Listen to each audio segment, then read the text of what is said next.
E galerinha do meu canal, você está no meu canal que é Andara Show 389.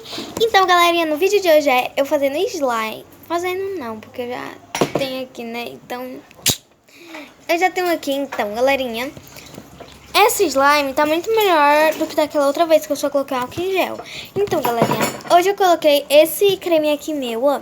Eu coloquei 5 gotas no caso, 5 gotas assim, sabe? Assim, ó, falando assim, ó. Entendeu? Assim, gotas. Aí eu coloquei 5 e ficou muito melhor do que com álcool em gel. Porque vocês veem que no meu outro vídeo que eu gravei, eu coloquei só o álcool em gel. Que só o álcool em gel vai deixar ela mole. Mas não vai ficar boa, porque... Boa vai, né? Mas não vai ficar melhor quando você passar o creme. Porque eu passei o álcool em gel e agora eu tô passando o meu creme. Pode ser qualquer tipo de creme, qualquer neste mundo. Pode ser qualquer creme. O meu eu tô usando esse porque é o único que eu tenho aqui, né?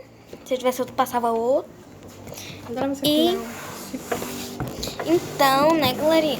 Está aqui a massinha, ó. Ela tá muito melhor daquela outra vez.